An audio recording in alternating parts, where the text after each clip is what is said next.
আজ আমরা চায়ের সঙ্গে সকাল বিকাল নাস্তা টিফিনের জন্য দুর্দান্ত রেসিপি নিয়ে আসছি। বেসনের ঝুড়ি কিভাবে তৈরি করবেন তা আমরা আজকে দেখাবো নতুন স্টাইলে এবং সহজে 2-3 মিনিটের মধ্যে আপনাদের হবে। বেসন, লঙ্কা, লবণ দিয়ে ভালো করে মেখে নিয়ে টাইট করে নেবেন, ব্যাস এরকম করে নেবেন। আর তেল কড়াইতে বসে দেবেন, তেলটা যেন হিট হয়। আর একটা ফুটা ফুটা করে একটা টিনের মধ্যে এরকম করে আমাদের মতন নেবেন। আর অল্প করে নিয়ে আস্তে করে চাপতে থাকবেন আমার মতো করে, দেখবেন যে নিচে পড়তে থাকবে। আর একদম হালকা করে কেউ নাড়তে হবে এরকম করে, তাহলে ভালো হবে, তাহলে লেগে যাবে না।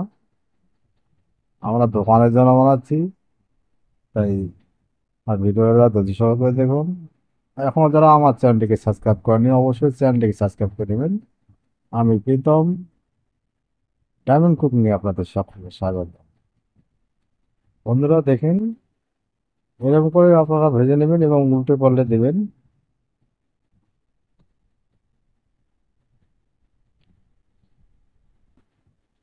যখন দেখবেন যে বুদবুদি কালার শেষ হয়ে গেছে তখন বুঝবেন যে আমার ভাজা হয়ে গেছে।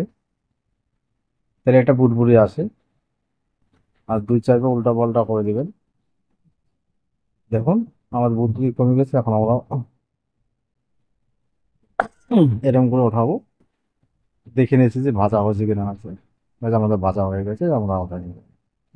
এরকম করে সবগুলোকে আপনার ভেজে নেবেন আস্তে আস্তে করে। আর বেশি লাল করে ভাজবেন না। আর বেশি লাল করে হলে মনে করেন যে ভাজাটা করা হলে তিতা করবে। হালকা লাল করে নেবেন, ব্যাস বেসনের কালার আছে, এটা হয়ে যাবে। বেসন কালারে করে নেবেন, সবগুলো ভেজে নেবেন এরকম করে। আর ভিডিওটি কেমন লাগলো অবশ্যই কমেন্ট বক্সে জানাবেন। আবার দেখা হবে বন্ধুরা পরবর্তী ভিডিও। Tata, bye bye.